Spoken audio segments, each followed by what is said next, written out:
City of Stevens Point Finance Committee meeting, recorded September 13, 2021.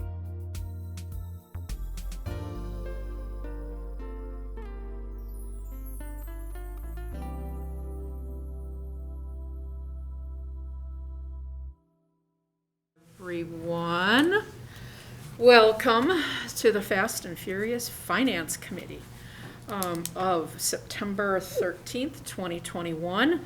It is 7:26 and we'll call the meeting to order. And the first item is roll call, please. Are you going to do that, Carrie? Yeah? No? I can do it. Okay. Dalton. Here. Johnson. I am here. Morrow. Here. Shore. Here. And Slowinski. Here. Okay, 5 present. And we have a quorum. Wonderful, thank you.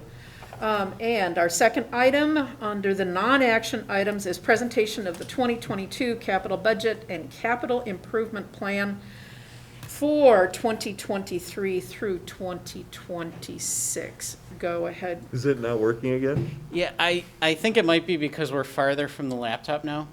Oh, Oh, okay, well, Could be a range issue, but yeah, so if you just want to go through the slides for me. So if you want to get to the second slide. So this is the 2022 capital budget.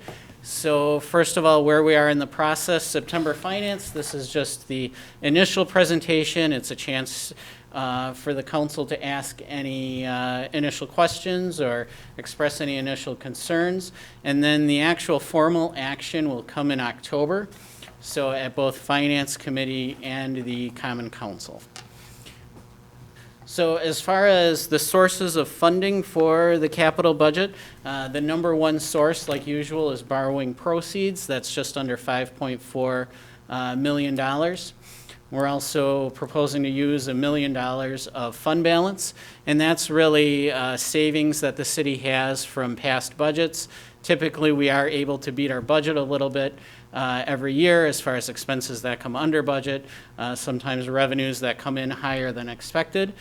So that's also a source that we use for capital budget funds. And then finally, proceeds from TIF repayments. And that number actually increased fairly substantially for the 2022 capital budget. For 2021, we used $200,000 in TIF repayment to fund capital. For 2022, the total is $800,000 in TIF repayments that we'll be using. So that's an increase of about $600,000. And then as far as the size of the capital budget, as you can see, we were able to add quite a bit to the capital budget. This year, it's actually an increase of over $900,000 from 2021. Like I said, that's mainly driven by the increase in TIF repayments that we're able to utilize, and then also a little bit from increasing the amount of money that we borrow, which is driven by the standing policy objective that we have of a 2.5% levy increase every year. That allows us to add a little bit in for inflation as well. Certainly this was probably one of the best capital budget processes that we've had in a long time, as far as really being able to fund the most critical things for the city, not having to do an excessive amount of delaying of projects, which in past years, there have been a lot of years where we've had to delay a lot of things. We've had to remove a lot of very legitimate requests. This year definitely went a lot better.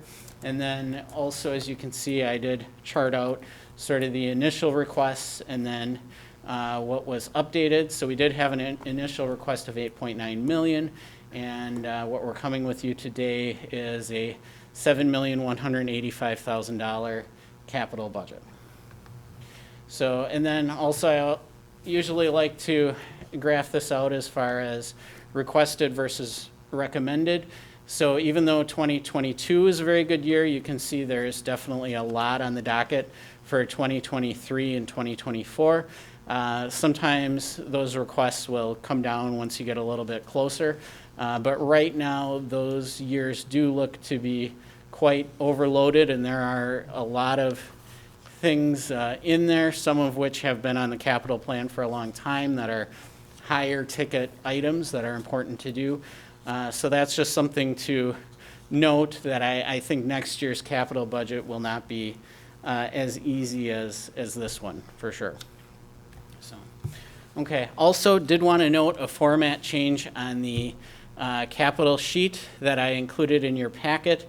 In the past, when there's been funding from other sources, say if it's donation money or you have another fund that's paying for it, we've basically subtracted that out at the bottom of the spreadsheet.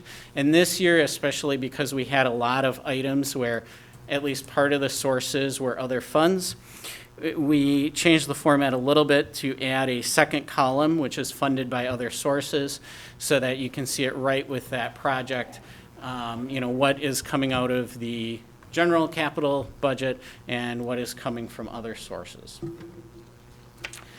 Okay, and then also as far as the ARPA stimulus money, we are proposing to utilize $194,000 of stimulus money out of the $2.7 million that we were allocated. Want to note that this is just a proposal, and also that do recognize that we still need to have a more comprehensive conversation about the stimulus money. So this would be utilizing about 7% of it. It would still leave over $2.5 million of stimulus money intact to still be utilized. And those projects are on the list there. We'll go through them as we go through these by departments. So first of all, for community development, they had two budget requests. One is the citywide assessment revaluation, $15,000 in 2022, and then another $21,000 in 2023. And then also the signage plan, which I know we've already brought to finance and talked about, and they've already issued RFPs for. In the signage plan, we are proposing to take out of the ARPA stimulus money. The city clerk, $45,000 for a new express vote system that they've requested to make voting more efficient, help with that process, and then $12,000 for a copier, scanner, fax machine. And the city clerk's office, I know, does use their copier quite a bit, just based on the work duties that they have. Citywide, a couple of things. We have $50,000 for citywide building maintenance. This is an ongoing item that we have every year, and the purpose of this item is in case we find a problem. There's a furnace that goes out, an air conditioner that goes out, a hole in a roof, something happens, we've got a little bit of money set aside to address some of those maintenance issues that come up throughout the year. And then we're also budgeting $60,000 for an Americans with Disabilities Act evaluation and then also improvements. So the hope would be a small portion of that would go toward the evaluation, and then we figure that there will be some recommendations. Want to make sure we have some money to implement those. For information technology, you can see that there's quite a few items that information technology needs. So we've got $4,500 for printers, $50,000 for a Parks fiber and network upgrade, $40,000 for the police department tough book replacements. Those are the laptops in the squad cars. $95,000 for a project related to our Exchange 365 server. $25,000 for a hardened immutable backup system, and the purpose of that is actually to help protect us in the event of ransomware, to have a backup that can't be deleted in case we are attacked with ransomware. $30,000 for routers and redundant internet connections, and $20,000 for an UPS replacement. Of course, UPS is uninterruptible power supply. Okay, next we have airport, $45,000 for a runway reconstruction project, and this is actually assuming that we get grant funding to help with the runway reconstruction. If we don't get the grant funding, then there will be a capital request coming forward for 2023 for a higher dollar amount. A much higher dollar amount. Yes, yes. Do we have an idea of what that Director, is? can you ask them to quiet down, please? over $100,000 extra. Yeah. That's what I thought, but it Yeah, just, so it's either $45,000 in 2022 if we get the grant, or it's $180,000 in 2023 if we do not. thank you. Yep. And then also $187,000 for a tractor and mower. And then transit, $30,000 for a support vehicle. And you might remember last year, the transit system did get some additional funding through the CARES Act. We still gave them their regular subsidy, but we said, hey, we want you to set this aside for capital projects so that you don't have to ask us the next time you need something. So this would be covered by those transit funds. And then Department of Public Works Engineering, there's $80,000 for a DPW facility study to continue that process related to their facility. $110,000 for traffic signal improvements, $120,000 for infrared patching equipment, and this is also a request to come out of the ARPA stimulus money, and the point of it is that it can help the Public Works Department do a higher quality patch when they go and patch city streets. And then $18,000 for an engineering study of the West Zinda Bridge, and $30,000 for the smart lighting pilot program. Okay, and then getting into reconstruction, road reconstruction. So we've got two different types of road construction. You've got your complete street reconstructs, where we replace both the road surface and the utilities underneath, basically dig everything up and replace everything. And then street resurfacing, where we only replace the road surface, but leave the utilities intact underneath the road.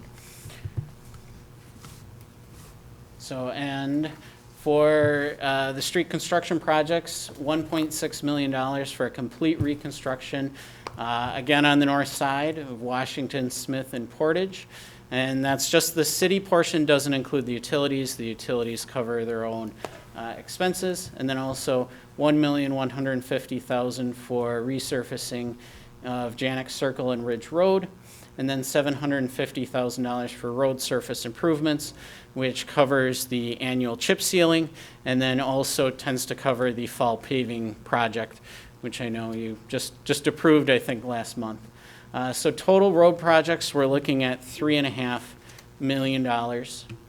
And also this is the history of road project budgets from 2016 to 2022. You can see that our road project budgets between 2017 and 2020 increased quite a bit. You know, they more than doubled, up to $3.5 million. And now we're sort of sitting at around that $3.5 million mark, really over 2020, 2021, and 2022. So this is something that is on our radar screen that, okay, you know, we had a lot of increases before. We probably need to start bumping this up again as far as adding some inflationary dollars there. Can I just, After the presentation, Alder. Oh, well, I was going to allow. Oh, okay. yeah, Yeah, just so they don't accumulate and they're all like helter-skelter. right, Sure. yep. Those projects for next year, just to check, like, are they on track with the 90-year goal? Are we, does that represent keeping up and not falling behind? So we're still a little bit short in terms of the number of miles. So I know, you know, in the past with this level of funding, in order to keep up with the 90-year replacement cycle for the utilities, we need to do about 1.6 miles of road a year. And I know over the past couple of years with similar funding levels, we've been doing about 1.2, sometimes to about 1.4. So I believe that this is still going to fall a little bit short. I don't know if Director Badoon knows the exact He's number of in the other room, miles but yeah, he's- we're going to be short again. Yeah. We're working there, though. And you can see that it's declined a little bit in 2021 and 2022 proposal from the 2020. But we're also working on a way to increase that. One of the reasons we're doing that is, you know, with the infrared sealer, for example. We are looking at being able to install better patching, more permanent patching, So we're not redoing the same holes every year when it pops out over winter. Director So Padoon's here, if so. we're not at 90, we're also not like where we used to be before we got serious. Right, Correct. right. Go ahead, Director Yeah, Padoon. unfortunately, I don't have the specific answers, as Corey said, I don't have the numbers there, but yeah, we are still underneath, our metrics that they're always shooting for, to get there. And this year, again, we're looking at about, I think we're a little over a mile, so it's a little bit less than what we did last year, or this current year, in Reconstruct, but we have we'll be increasing the resurfacing to try to get that up, because that's where we've otherwise been short here in recent years, more so trying to balance it out a little bit more. Thank you, Director. Yeah, and I'll try and get us the exact information for, Alder Slowinsky, go So I ahead. guess now that we're on the road construction portion of the budget, I'm sure Corey, the mayor, director, as far as what we had just talked about, Business 51, I'm sure we got some sort of plan. We're kind of starting to prepare ourselves for how we're gonna tackle that. Go ahead, Corey. Yep. yes, and for Business 51, one of the really key pieces there is grants. It's just a very critical piece that we're able to get some grant funding to help us with that, because without the grants, it would be just very difficult for us to fund that on our own. So that's a real key piece, and I think is gonna have to be a key piece of the timing. And also something, looking at the potential for an infrastructure bill.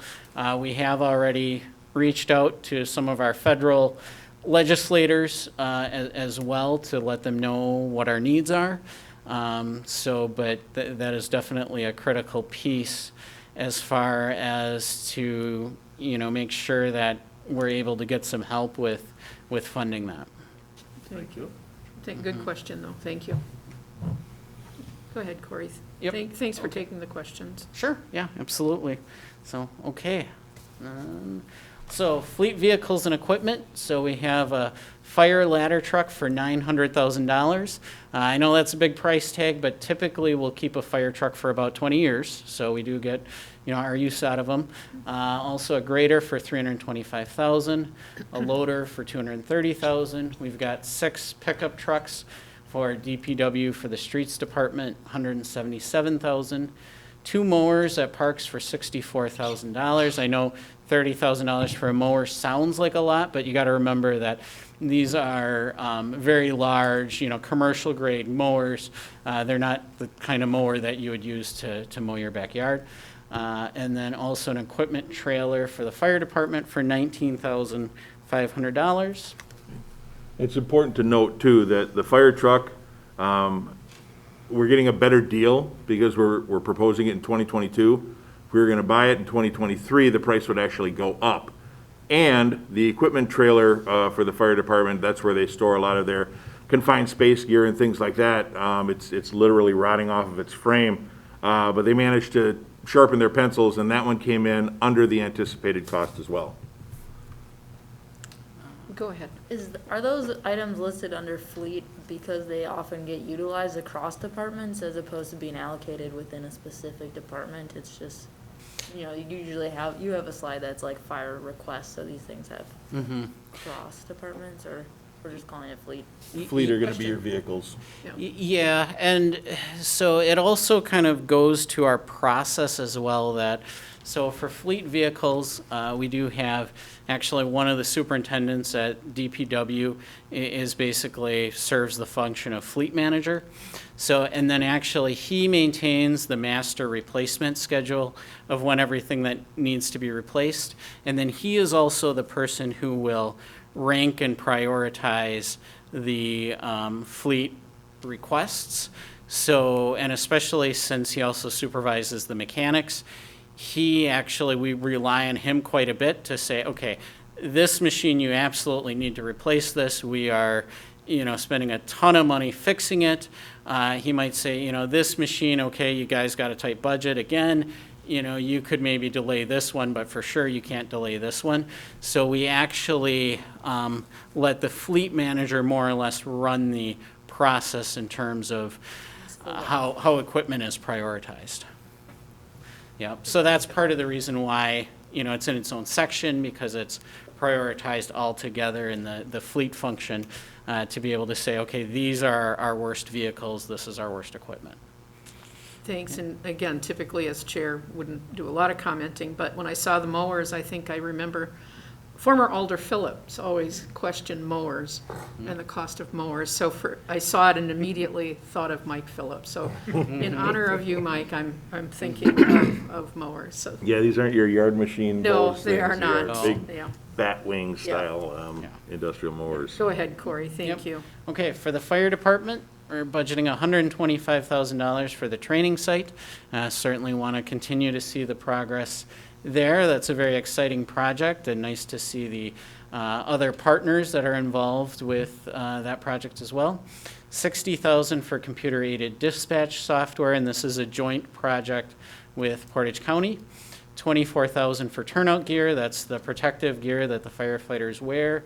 $20,000 for general fire equipment, $15,000 for technical rescue equipment, $12,000 for a mobile radio, $10,000 for replacing fire hose, and $10,000 for lapel mics and radio equipment. And then moving on to the Parks Department, $600,000 for turf replacement at Gerke Park. And also just a note that this is all donated funds. Actually, there was some money that was left over from the first turf project at Gerke Field. And then the process has already started to get the key people who were very involved with the fundraising before to get them engaged again to fundraise for that project. And one of the things that really helps with the fundraising, why we're able to raise so much, is because you're also able to sell some logos on the field, which definitely has helped secure some large donations. And then $150,000 for a swimming pool replaster, $120,000 for playground equipment at Iverson Park, $45,000 to convert tennis courts to pickleball courts at Mead Park. And just a note, $15,000 of that is coming out of the regular capital budget. And then $30,000 is proposed to come out of funds in lieu of parkland. And what that is, funds in lieu of parkland, is when a residential development is done, say it's a subdivision or an apartment building, that developer either needs to put some land aside for parkland, or they need to contribute some money to this fund, which is called funds in lieu of parkland, and then that's used for some of the enhancements to the park system. And then also $40,000 for an erosion restoration project at Kudjikuski Park. And then slide 2 for the Parks Department, $25,000 for an outdoor recreation plan. And that's important for us to have because it allows the Parks Department to apply for grants. Also $22,000 to Tuck Point and do some repairs of a bridge at Iverson Park.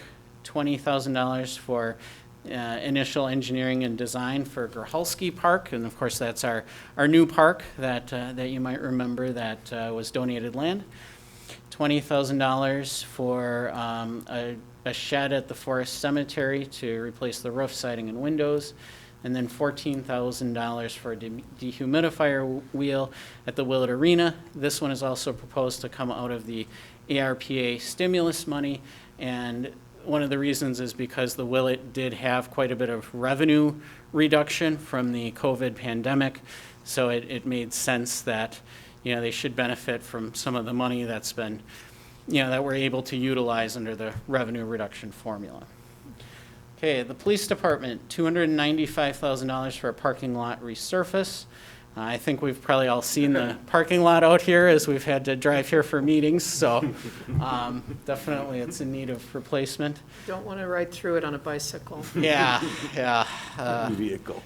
That's why I have that sign now. Yeah. No, that's not why the sign's there. Okay. It's not. No, it's not, but it helps. It's about PJ Jacobs' It parents. helps. Yeah. Well, that's more than PJ's too. It is needed, it is very needed. It definitely is So, needed. yes, thank you. $96,500 for a software upgrade with dispatch and records management. And again, that's all part of the same project with the county for public safety software. $24,000 for radios for the police auxiliary, $16,500 for a parking lot storm sewer drainage upgrade, and $15,000 for less lethal munitions and equipment. And that $15,000 is actually funded by asset forfeitures. That's a separate fund that the police department has. And the source of funds in there are if they seize property that was used in criminal activity, that gives them this asset forfeiture fund money that they can use for certain things. So that's the 2022 capital projects, capital budget. I know, that some questions have been asked as as we've gone along here, but I'll pause for any other questions, comments, concerns. Members of the any other members of the committee? Members of the audience, questions? Anyone online? This is just such interesting stuff. I don't know. Again, typically I wouldn't, the chair doesn't do this, but I'll ask one question. It relates to the fund balance after the use of fund balance monies. What are we looking at for the balance of the fund balance? Okay, sure. So basically, we budget to use about that much every Okay. year.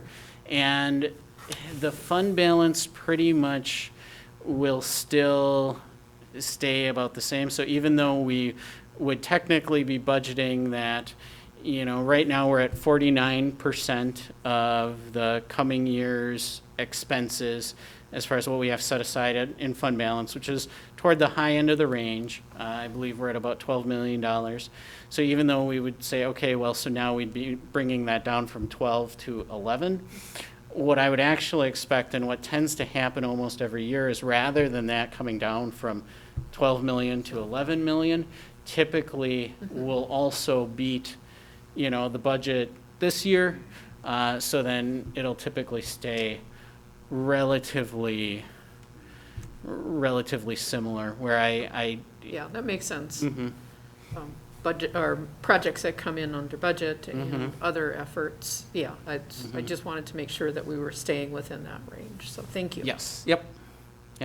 Yeah, the goal is stability, for Right. sure with fund balance. Absolutely. Yep. Thank you. Go ahead, please. So, as Corey said, the fund balance gets replenished by the departments when they don't utilize all of their other budgets. We budget as accurately as we can, but we also budget a little bit on the high side in case budgets go over, and they have a tendency to do that sometimes. But your department heads are very diligent, and that's what I wanted to talk to here about the capital requests. Because when Corey and I start this process, June, end of May, early June, we started talking about it, working with the department heads to prioritize. We set out those goals, and our goals are to make sure that our departments have all of the resources that they need. Throw in on top of that, and this was something that wasn't done before I was here, we bring in the alders and ask for their requests and try and incorporate those either through the capital projects or through other funding sources to make sure that the individual districts also have a voice in what we spend our capital money on. It's all of our money. But I got to really hand it to and congratulate all of our department heads. They work very well together. When we say, hey, do you really need this, or can you share it with this resource? Get into the departments, work together a little bit more. The answer is always yes. So I want everybody to know that the reason we have a balanced budget is because of your city staff, your department heads, and prioritizing those needs, making sure that the important stuff is covered and the wants and desires are really kind of left off to the side until they become an important need. Thank you. As county staff, I know it's the staff that balances the budget. So, yes, so thanks to everybody. Yeah. Go ahead, please. Absolutely. Okay, and we do have some more slides now. Just wanted to include a little outlook at the end as far as, some of the major things that we have going on with capital, and started with the positives. Just a couple of things that I outlined here. One is As far as a positive that helps us deal with capital is we do have the ability to make our own decisions with the levy limit exception. I know we've talked about that in the past, which is a nice thing because we don't have that with the operating budget due to levy limits. We've also had this support for inflationary adjustments to continue to make, small, reasonable adjustments to try to keep up with inflation. I mentioned the repayment of TIF district advances. That has been very helpful, has definitely added to the capital budget. However, I do want to note that after 2023, I do expect that to reduce significantly as we've satisfied a lot of the larger balances that are due to the City General Fund. We also have the American Rescue Plan Act funds, the stimulus funds, and then, of course, a prospect of a federal infrastructure bill, which we're hoping will help us a lot with some of the things that we need. Now, as far as challenges, I also wanted to outline those. So we have the expenses of the Business 51 project. We already talked about that. That's a huge project. It's going to be a huge expense. You look at our 5-year capital plan, you've got our 2023 and 2024 requests that significantly exceed available funding. So that's just something to have on the radar screen, that we've got a lot of things that we'd like to have happen and limited resources to do that. I know we've talked a lot about significant cost increases in the past, but we expect that to be an ongoing challenge. We still are falling a little bit short on our goal for street reconstruction and resurfacing, even though we are doing much better in the past. I put this on there that we do have some sensitivity to tax adjustments, just from the standpoint of there have been some significant adjustments related to property taxes over the past 5 years, where residents have had to pay quite a bit more. And so that is a challenge that limits our options a little bit, that we need to be cognizant of as we look for solutions. That, certainly it needs to be reasonable. We have our continuing struggle with how to fund new assets that weren't in the initial capital planning, and I know we've talked about that quite a bit. And then also sometimes you have a mismatch between what our financial capacity is and with what expectations or needs or requests are, and what we would like to have as a city. So my conclusion, why I wanted to illustrate both of those on 2 different slides, is that we really need to utilize those positives that I outlined to overcome the challenges. So, for instance, we talk about the Business 51 project and the expense of that, and then we go back to, some of the positives with the federal infrastructure bill, and certainly the hope that that can counteract that. We talk about the challenge of increasing costs for construction, and then we look at one of the positives that, we are making the inflationary adjustments and the importance of continuing that. I think to an extent, when we look at some of the challenges that we have, that also can help guide us on how we utilize some of the stimulus funds, especially knowing, how intense some of our capital requests are for 2023 and 2024. So I just wanted to share that as sort of a bigger picture strategic sort of look at where we're going in the future. Go ahead, Aldershore. Thank you, Chair, and to pick up on exactly that last point. It's been said multiple times this evening that both the importance of the Business 51, of the work needed on Business 51, and that we can't afford it. And I think, I'm sure that I'm not alone on this council of being intensely aware of that for quite a while.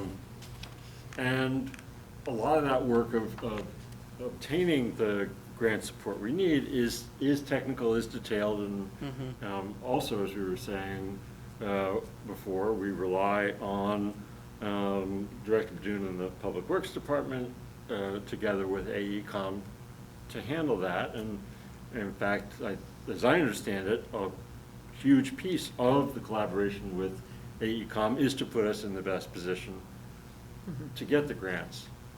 With all that said, and I don't have concrete or specific ideas in mind, but with this importance, all of us realizing what's at stake, there must be ways to use us. There must be,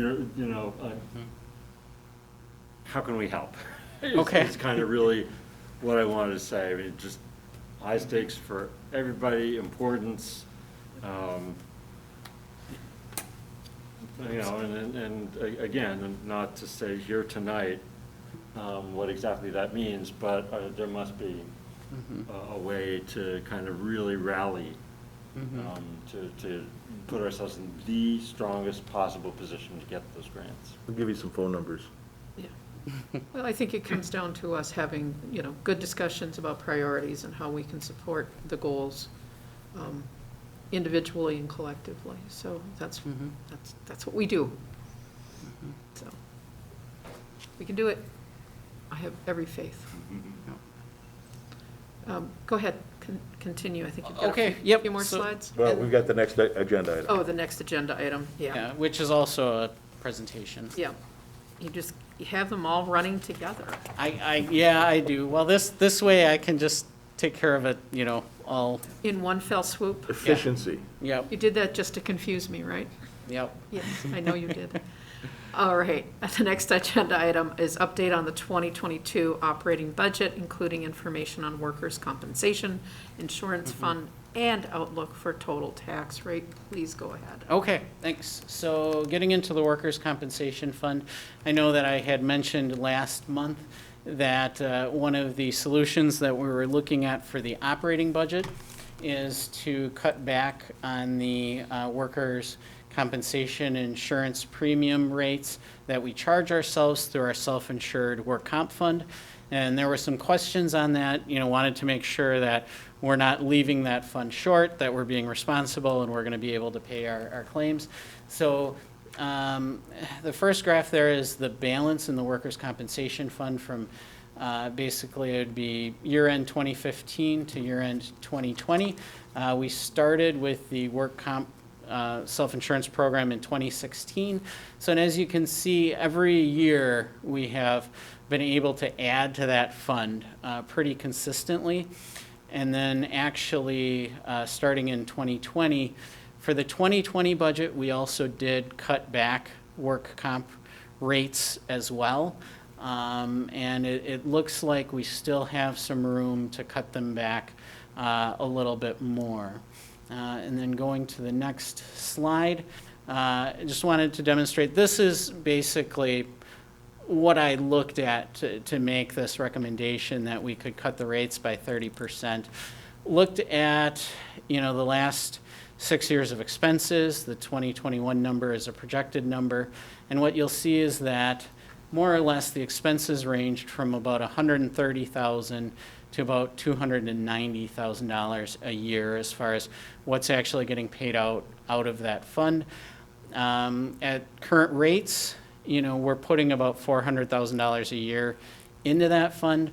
A 30% reduction, we would be putting $280,000 a year into that fund.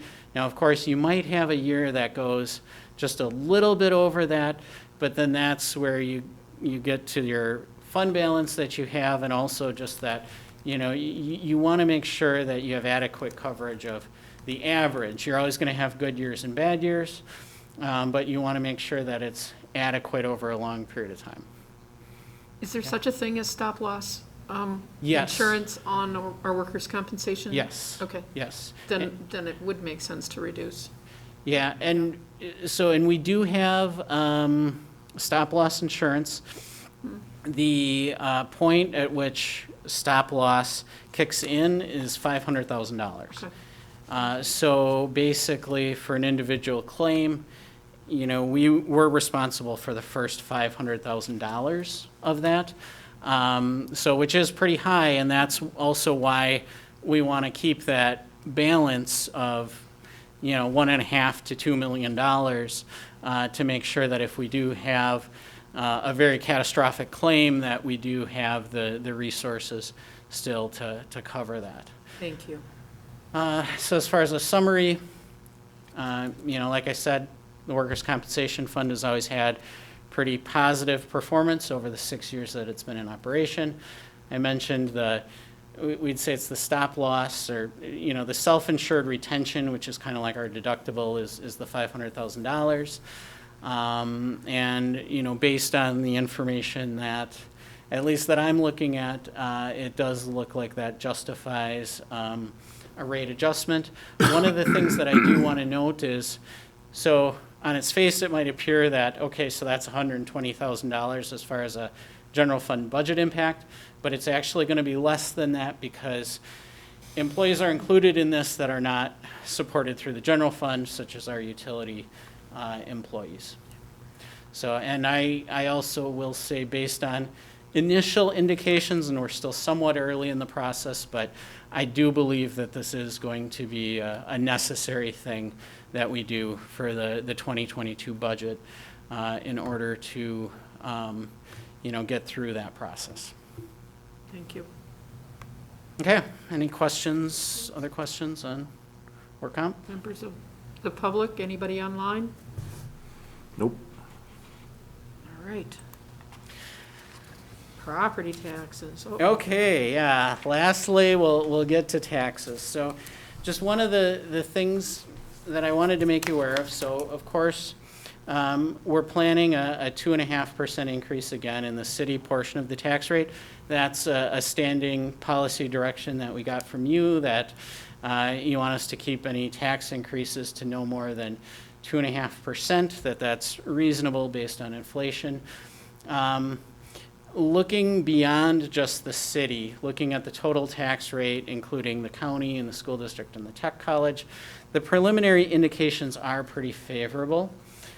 And a couple of these factors, and I want to stress that these are initial indications, but with the state budget, it increased both school funding and technical college funding, but it basically said, okay, school districts, tech colleges, you can't actually spend this money. We just want you to collect less in property taxes.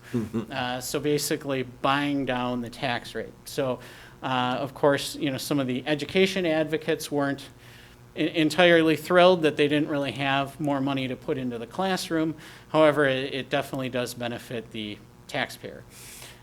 So that is something that we're not exactly sure how it's going to impact our district locally, but we are aware of this statewide trend that's expected. And then we also have the fund that supports the lottery and gaming tax credit is doing pretty well. It's had pretty strong financial performance over the past couple of years, so that lottery and gaming credit is also expected to increase a little bit, which helps to offset the total tax bill for owner-occupied residential properties.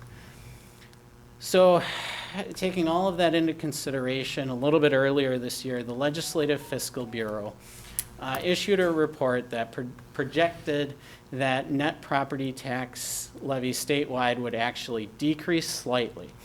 That's what they expect the overall trend to be. However, they also noted that impacts could vary considerably among municipalities, and notice that I did both bold that last point and underlined it, because we just have these initial indications of what the state trend is expected to be. There's no guarantee that that's the way it's going to go here. So moving on to the next slide. Also, we have an additional factor, and I know this gets a little bit technical, but it's related to apportionment. And basically, the concept here is that, so with all of the other jurisdictions, the county and the school district and the tech colleges, what they do is the state figures out how much equalized value each municipality has within that district or that jurisdiction, and they figure out percentages, and then basically the city taxpayers are responsible for coming up with whatever that percentage is. So for instance, last year, we were considered to be 30.83% of the equalized value in Portage County. So then we were responsible for coming up with 30.83% of that county tax levy. So then the county, basically, they take their levy, they multiply it by that 30.83%, and they say, hey, city, here's the $10 million that you need to collect from your taxpayers. Now, this year, that number did change a little bit, and even though we did increase in value, we appreciated in market value, it was just slightly less than some other parts of the county. So this year, we'd only be responsible for 30.5%. So it's a slight decrease. The result is that the city taxpayers would be responsible, as far as their piece of the pie, about 1% less of the county levy. So that also does help to offset any increase in the county levy. So say the county increases their levy by 2.5%. Based on this change, city taxpayers would likely only experience an increase of 1.5% because the portion that the city taxpayers would be responsible will have gone down slightly. So that's sort of another factor that, at least right now, is going in our direction. So initial indications are promising. The only thing I did want to note is that for residents of the McDowell Lake District, they also have a large special assessment going on their bill as part of their Lake District dues related to a dredging project. So you do have a group of taxpayers that will certainly be paying more for the coming tax bill. So, but basically, what this creates overall is a chance to take a long-term view, especially with a revaluation coming. I just wanted to make you aware of sort of what some of these things looked like and give you an option as far as if you wanted to sort of utilize this year to help offset some of those impacts of the revaluation. So basically, it's a pretty simple concept. Right now, based on our standing policy direction, we're anticipating a 2.5% adjustment every year, going forward. And as an alternative to that, rather than doing that 2.5% increase for the 2023 tax year, if we did it in 2021, then we could keep our levy completely flat for the revaluation year. Now, I do want to stress that won't, with any revaluation, you're going to have some people who are going to experience a more significant adjustment. So it's not going to completely absorb all of that, but it will help a little bit. And I also think, it has the potential to be a nice gesture to be able to say, we realize that, with the revaluation, there can be some more significant adjustments. So for this year, we actually were able to keep our levy flat. So, but, right now, this is just an idea. Wanted to kind of see your thoughts. I don't actually need to know what you want to do until next month. Our deadline to make a decision if we want to do something here is November 5th. And because this does relate to our annual borrowing, basically, if we were going to do a higher tax rate increase for the December of 2021 tax bill, the variable portion of that is our borrowing. So we would need to incorporate that into the borrowing that we're doing for 2021 so that we'd have higher principal payments coming due in 2022, which would make that adjustment happen. Go ahead, Alder Slawinski. Thank you. So if I'm understanding that correctly, that alternative that you're suggesting or bringing up would be increasing the increase would be 5% for 21, and then 23 would have, Yeah. basically adjusting for that reval. Yeah. Okay. And what I'm kind of hoping that we can do as far as, with this group is, So for October Finance and Council, I probably won't know exactly where all of this is at yet, but before November 5th, we should have what the tax rate is going to be for the school district and the tech college, and we can probably figure out what it's going to be for the county. So we'll have a lot of the pieces of the information. The only thing is, we don't have a meeting on November 5th. So what I'm kind of looking for is, if you're able to, in October, give sort of a standing policy direction to say, well, if the indications are this, then this is what we want you to do. Okay, thanks. It'll be on next month's agenda. Mm-hmm. Yeah, go ahead, Alderman Rowe. Corey already answered my question. Okay, wonderful. Okay. Other questions? We will have a more thorough discussion next month about taxes. Yes, please. So final comment, hopefully tomorrow, that PowerPoint presentation will be available at stevenspoint.com. So if anybody wants to see it or refer constituents to it, it should be available at stevenspoint.com tomorrow. Thank you. Yeah, another opportunity for constituent meetings. I'm sure Corey would love to. Absolutely, I'd be happy to. I think it would be great fun, but I like public finance. All right. Discussion and possible action. So the second portion of our agenda. Discussion and possible action on awarding a raise order bid to Kyle Cluck Trucking and Excavation for properties at 1430 Torrin Road, numbers 200, 202, 205, 206, 214, 218, 222, 225, 227, 231, 234, and 302. Director. Thank you. In the city's continued efforts to clean up Four Seasons Mobile Home Park off of Torrin Road, the Community Development Department staff issued raise orders on 12 trailers in the park.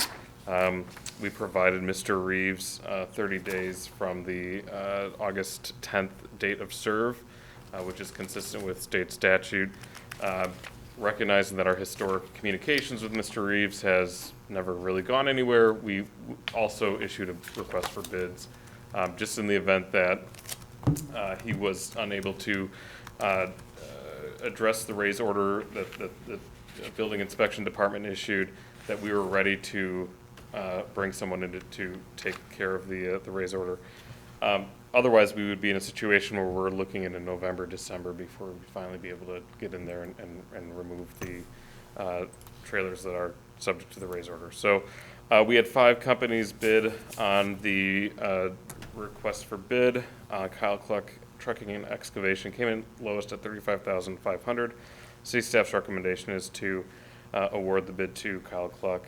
More than happy to answer any other questions, but this is part of a larger continued effort to clean up Four Seasons. I would entertain a motion. I'll move to award the contract to raise order bid to Kyle Cluck Trucking. A second. We have a motion and a second. I am going to refrain from voting or abstain. I was contacted by the bidder, not I, my department, for disposal price. Whether they bring it to the Marathon County Solid Waste Department, I do not know. I don't feel comfortable voting on this. Questions, comments from the committee? I'm just happy that this is gonna be resolved at some point. Yeah. This has been a blight for several years.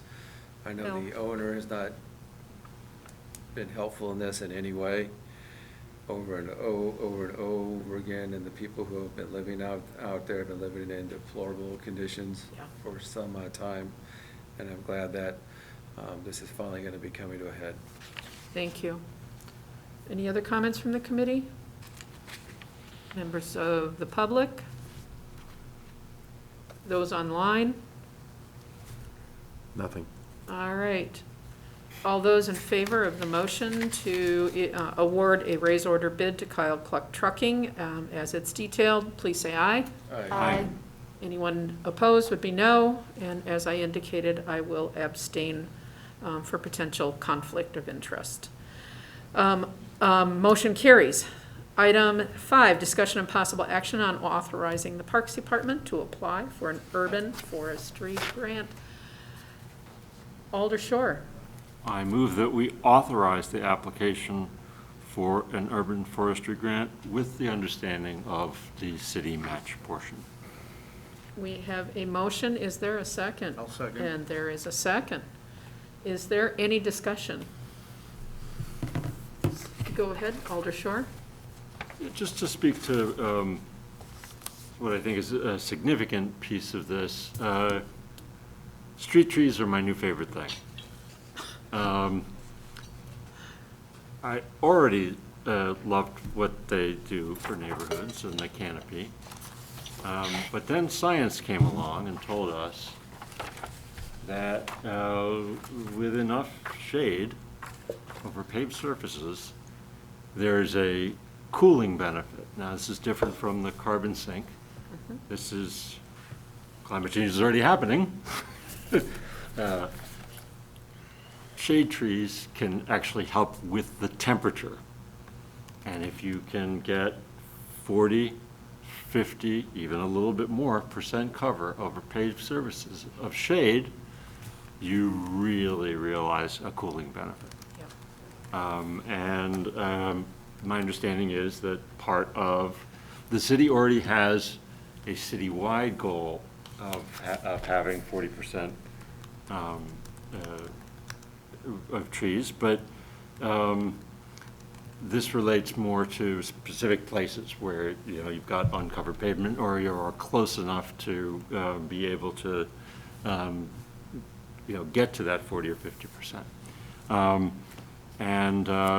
All of which to say how helpful I think this will be, and to turn to the director and see if I got anything wrong.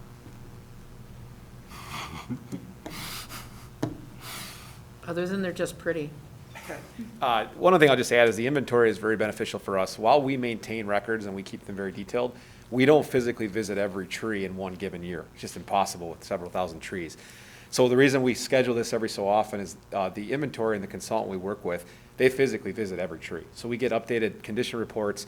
We actually can pick some of the criteria in terms of analysis for trimming, pruning. They give us a lot of details in an updated format that then will position us for the next several years. So this will happen, even though we keep records. This allows us every 7 to 10 years, sometimes a little bit longer, to do a full update, and that gets our records as updated as they can without us physically visiting every tree. So we appreciate the opportunity and the consideration. Thank you. Any other questions or comments? Members of, yes, sir. Please come to the lectern and state your name. Yeah. Oh, yeah, this wasn't the reason I'm here, but my name is Craig Artesh, live in our Frontenac, Stevens Point. And the other thing I was going to say about tree cutting, something like that, is when we came here, nobody told us where to, the cuttings for everything else, as far as the trees and stuff are concerned. So of course we put a nice tree over here, a nice sunburst locust and everything else. And of course trees grow like they always do. And pretty soon I've got a tree here now that's like this, and that looks like a Godzilla came along and took a big bite out of it. And I wish somebody would have told us beforehand that, somehow when people are coming in here, somehow somebody tells them beforehand, these things are going to go on, so that, we don't have this happen later, so many years later. Yeah, good point. We can provide more education on that. That's a very good point. Thank you, sir. Yes. As a note, the city forester and our arborist are available to any citizen. Just call the Parks Department, talk to Todd, our forester. We would be more than happy to give you advice, even if it's in your yard. He's really, really good with that. So if you're looking to plant some trees in the future, call the city forester and get his advice. I would think that, instead of people, I understand that. Sir, if you're going to have more comments, you'd have to return to the lectern. Otherwise, the people at home cannot hear what you have to say, which is important. Yeah, I just want to say that I realize there's people there that could have informed us and everything else, but I mean, it's like a kid that's when he's born, you put him in a vacuum. 2 years later, you pull him out and you ask him what his name is. I mean, it's that type of situation. I mean, sure, there's probably people out there, but, you know, who right away when it comes in thinks, well, I'm gonna do this or I'm gonna do that. Gee, who do I go? You just figure, you know, you see other people doing it, you do it too. But because you raised the point, you helped educate a whole bunch of other people about the possibility, and I think that's important. Thank you. All right, we have a motion on the floor and a second to authorize the Parks Department to apply for the urban forestry grant. All those in favor, please say aye. Aye. Anyone opposed would be no. Abstentions?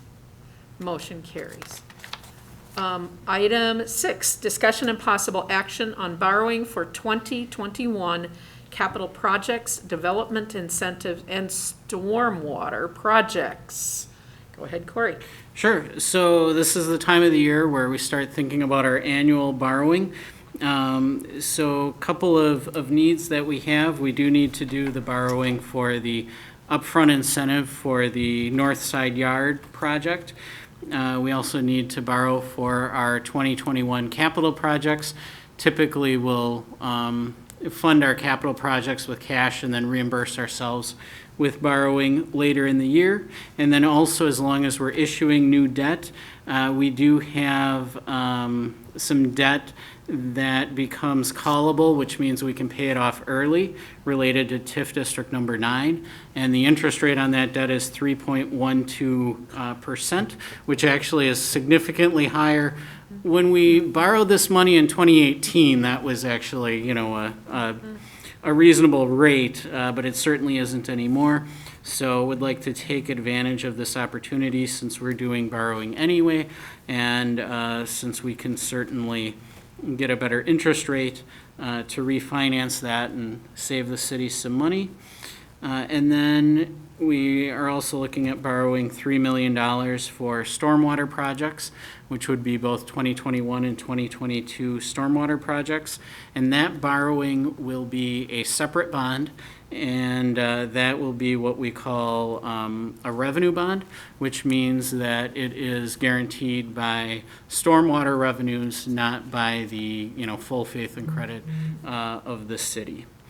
And then the timeline here, basically we'd be looking at initial resolutions for next week's council meeting, which is the initial, okay, you know, we plan to borrow this amount of money for these purposes. And then we do have a waiting period. There's some publication requirements. And then we'd be looking at doing the final sale in November. So basically, initial resolutions in September, and then actually issuing the debt in November. Colin? Okay, questions?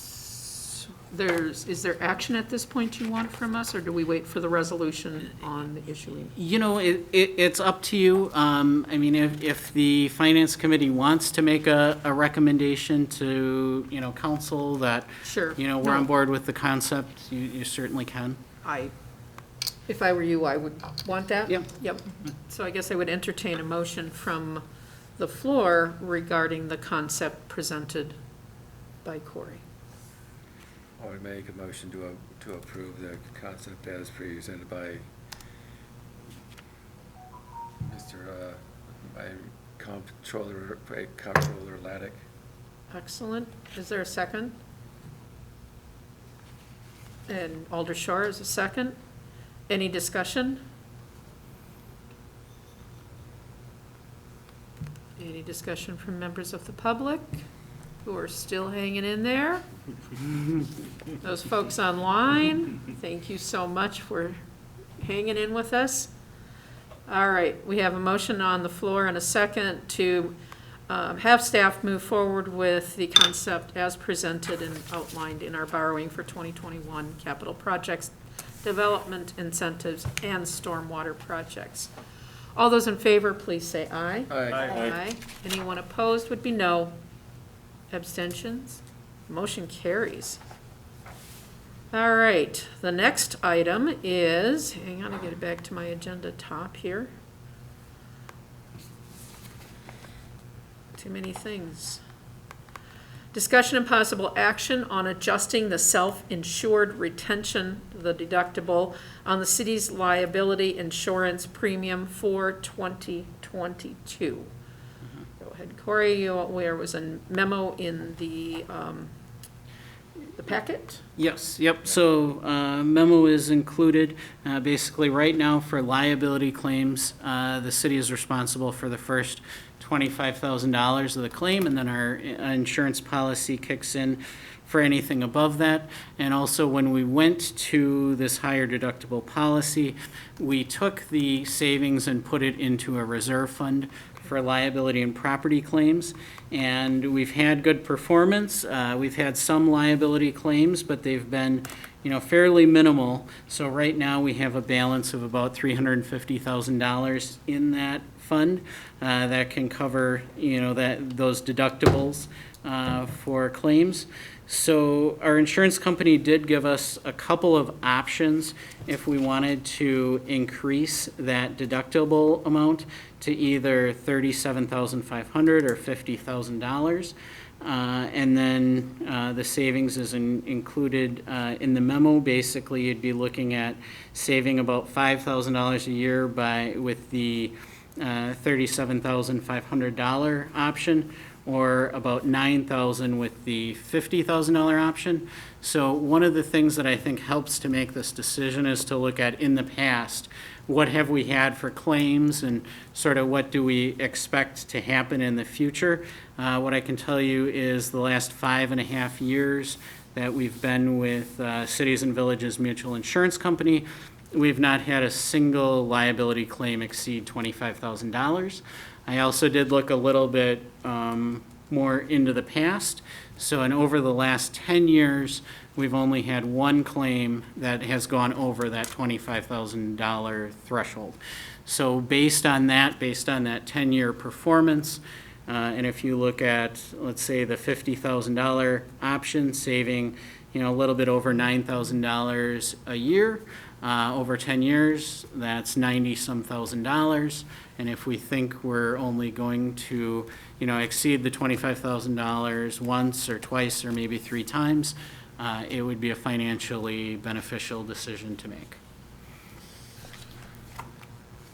The only issue I have is like with Want to anything, all right, I'll allow it. Usually we would have a motion first, but and the only question I have is for like some of these insurance claims, it's not a matter of if, but when something happens. that is true. And it's always when you go through a period of calm, it's nice, it's easy to be very, very, very complacent. But then when you get that big claim, in which eventually it's going to happen at some point in that time, we just want to make sure that we're ready. I know that President Johnson talked about that with our insurance. We do have a stopgap. And can you please remind me how much that is, please? Yeah, so basically, so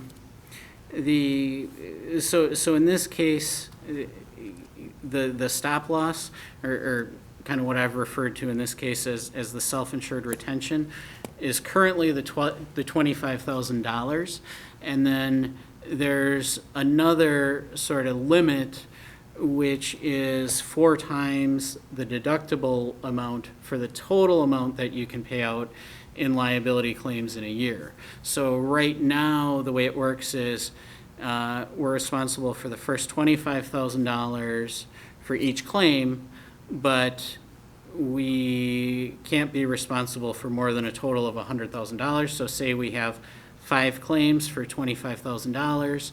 Okay, that 5th claim then would be entirely covered by our insurance. If we raise it to 50, again, it's 4 times that deductible amount. So we would call it the aggregate limit. In that case, then would be $200,000. So the maximum liability that we can have would be $200,000 in a given year.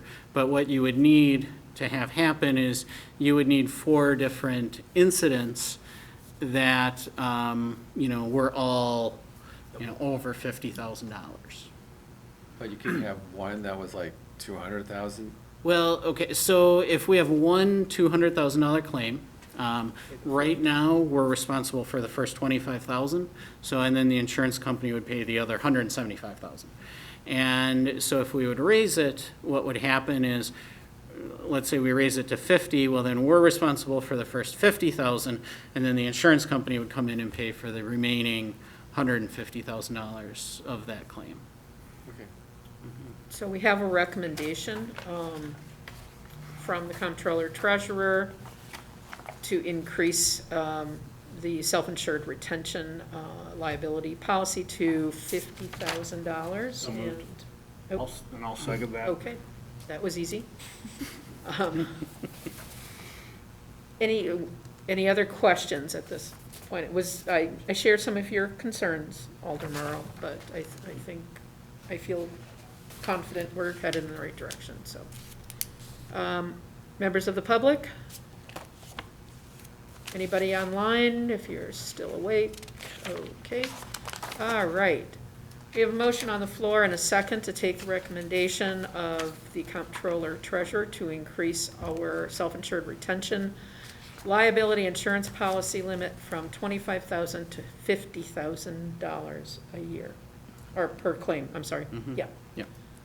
All those in favor, please say aye. Aye. Aye. Anyone opposed would be no. No. Excellent. And anyone who wishes to abstain?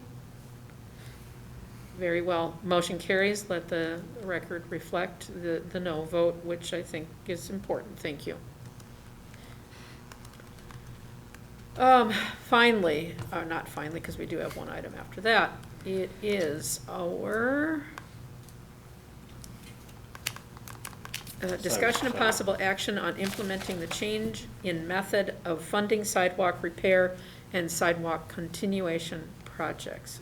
Go ahead, Corey. Yeah, so I included the memo in your packet. As we know, last month, the city council voted to set the policy direction of changing the method of funding sidewalk repairs and sidewalk continuation projects from the special assessment process to be funded with tax levy. So now, basically, we need to talk about the implementation and some of the items that we hadn't ironed out last month. And namely, one of the biggest ones is if we're going to phase the implementation in, or if we want to have a complete implementation for 2022. And then I know the other topic that was discussed as well last month was how are we going to handle tax exempt properties, nonprofits, and that's, you know, a policy decision for the council to make as well. We did have the city attorney look into that, and he said, you know, if we want to continue to special assess just the tax exempt properties, we could do that. The other note that I would make on that is right now the university does handle all of their own sidewalk. So even if we mark their sidewalk, they handle all their own repairs for that. And that is something that staff would definitely recommend continuing, just because, especially the university, you know, their sidewalks are primarily utilized by the students and the staff and people at the university. So it's really just the other tax exempt properties like churches that we might have around town. So I think those are the two big issues that we need to. So two I know. questions. Yep. One, do we phase in? And the second question is, do we Can I assess see it on here? tax exempt properties? Yes. Okay, thank you. I just want to make sure that Like this? a little I unclear. have it. Go ahead, Alder Shore. This is bigger. Thank you. And in fact, what confuses me a little bit is that we're, you know, in the kind of possible action, because it felt like we're sort of still in developing and offering guidance rather than deciding now. But if, you know, if you have those two particular that need deciding, I mean, I'm happy to offer a motion for implementation all at once, to put that on the table. All right. Well, I'll second. you made a motion, and Okay. so we've got a second. Now we can have that discussion. Thank you, and since you had the floor, I'll send it back to you. Yeah. This is an issue that I know well, having gone through special assessments for particular properties. Not all that experience is positive. As a general matter, I'm hugely in favor of sidewalks, which would push me, towards supporting this, which is where I ended up. But I was very much aware of the fairness issue of people having paid in the past. And one of the main factors that pushed me towards the change is the administrative burden of the special assessment. Particularly, it's all the more for the sidewalk repairs because it's so many different property owners. And if that's a consideration, then for me, that very much argues for just going ahead and doing it.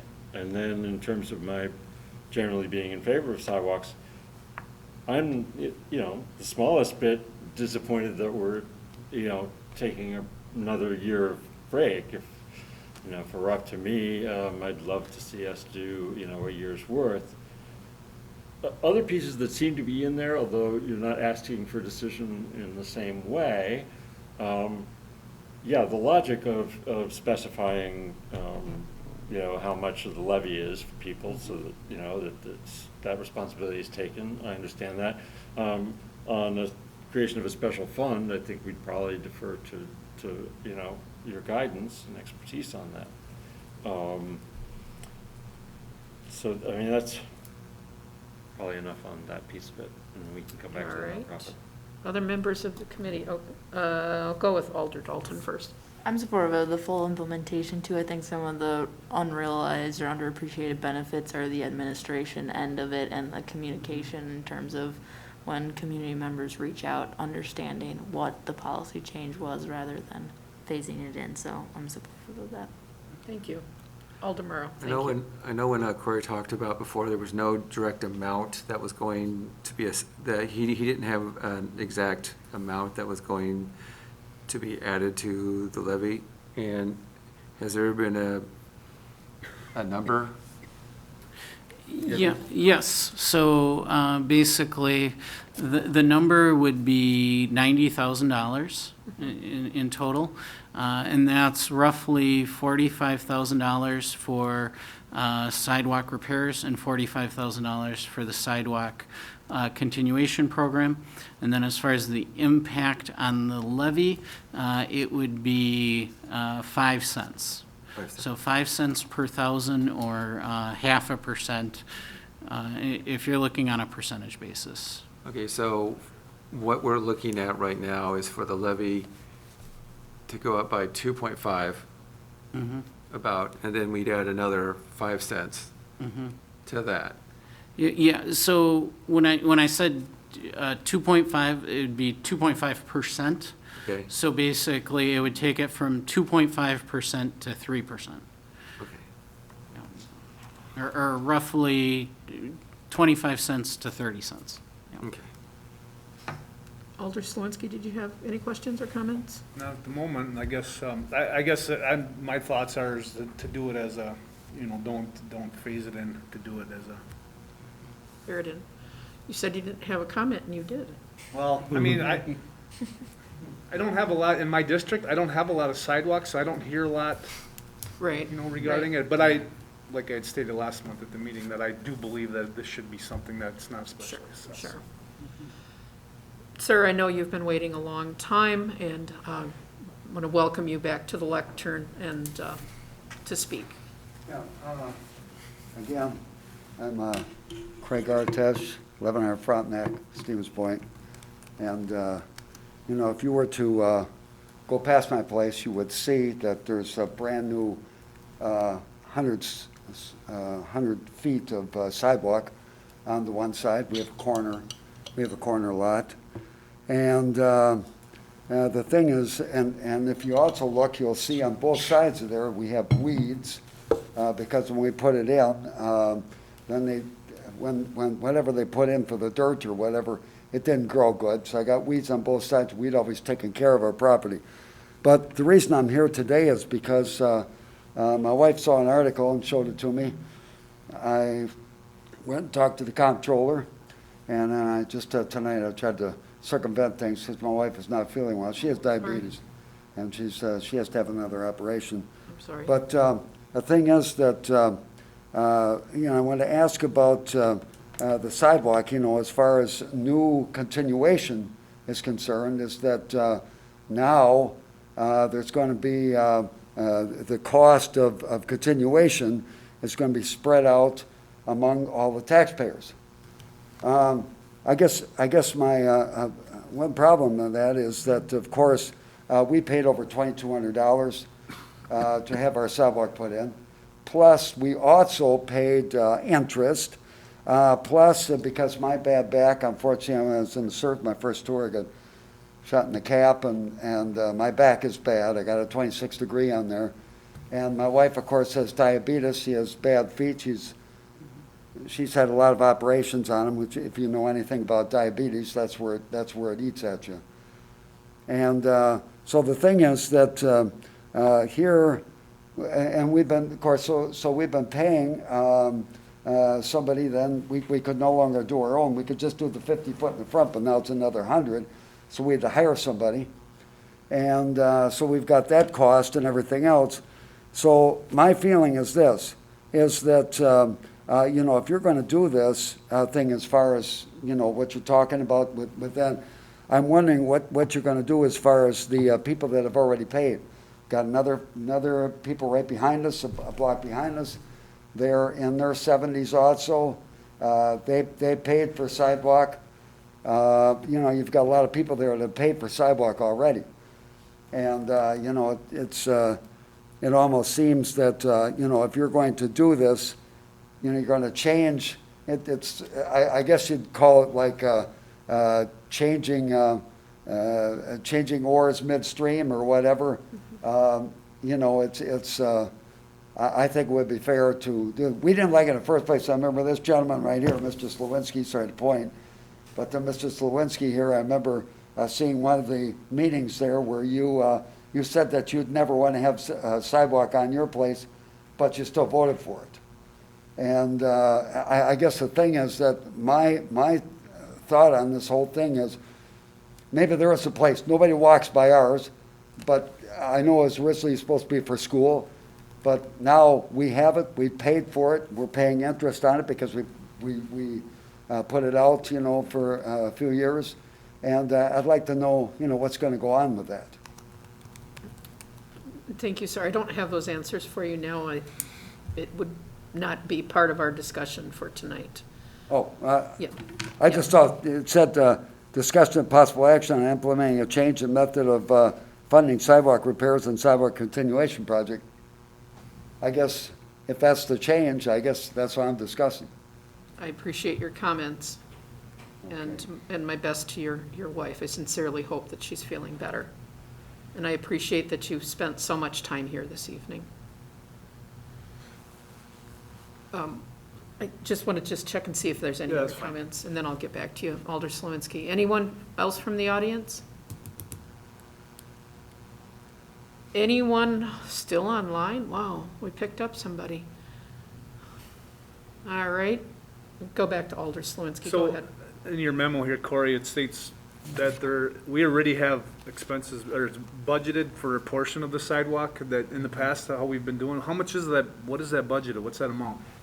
So that comes out of a line item in the Public Works operating budget for concrete repairs. Okay. So I know what that line item is, but it's I guess you could say it's commingled to an extent with, yeah, so I mean, we'd have to take a look at that line item and figure out exactly what it is, but some of the expenses that have come out of the budget, typically it's If a tree root damages the sidewalk, then the city covers it. So that's a piece of it. And then also actually for the sidewalk continuation projects as well, there's actually a fairly significant portion that isn't accessible back to the property owners that the Public Works budget has had to cover as well. Okay, and I'll call you tomorrow. and Sure, So yeah. get, thanks. So we have a motion and a second on the floor to implement this fully. And I don't think there's any other questions or comments. All those in favor of full implementation immediately, please say aye. Aye. Anyone opposed would be no. No. Abstentions? Motion carries. Please have the record note the negative vote. Appreciate that. The other question before us then is on tax exempt properties. And I would entertain a motion on how we intend to manage tax exempt properties. Or do we bring it back later because we're kind of losing focus, which I can appreciate. I would make a motion that they would also end up being assessed, Especially assessed for the tax yes. exempt? Okay, because if they have, I mean, if they bought into that, they knew that there's sidewalks are there, like if they bought in the whole, they knew they'd have to pay for a well, they'd have to pay for, true. they'd have to pay for it, they'd have to pay for a septic tank. So they knew what they would be buying off on, and they know if they bought a place that had sidewalks, that they would have to maintain those as well. Fair enough. I'll second that. There is a motion and a second to specially assess tax exempt properties for sidewalks. Is there any discussion? Members of the public? Online, going through the motions. All right. All those in favor of the motion, please say aye. Aye. Aye. Anyone opposed would be no. Abstentions? Motion carries. Does that cover our business, Corey? For sidewalk, yes. Okay. Excellent. Moving on to our very last item is the approval of the claims that have already been paid. Entertain a motion. I'll move to approve the claims already paid. There is a Second. motion and a second. Any discussion on those claims? Big ones paid out to the county treasurer that time of year. Yep. All yep. right. Any questions from the members of the public? All right. There's a motion on the floor. All those in favor of approving the claims that have already been paid, please say aye. Aye. Aye. Anyone opposed would be no. Abstentions. Motion carries. And I think that is all she wrote, or all he wrote, since Corey wrote the agenda. I'll try to be a little more considerate of that. And I'll call the meeting adjourned at 8:53 p.m.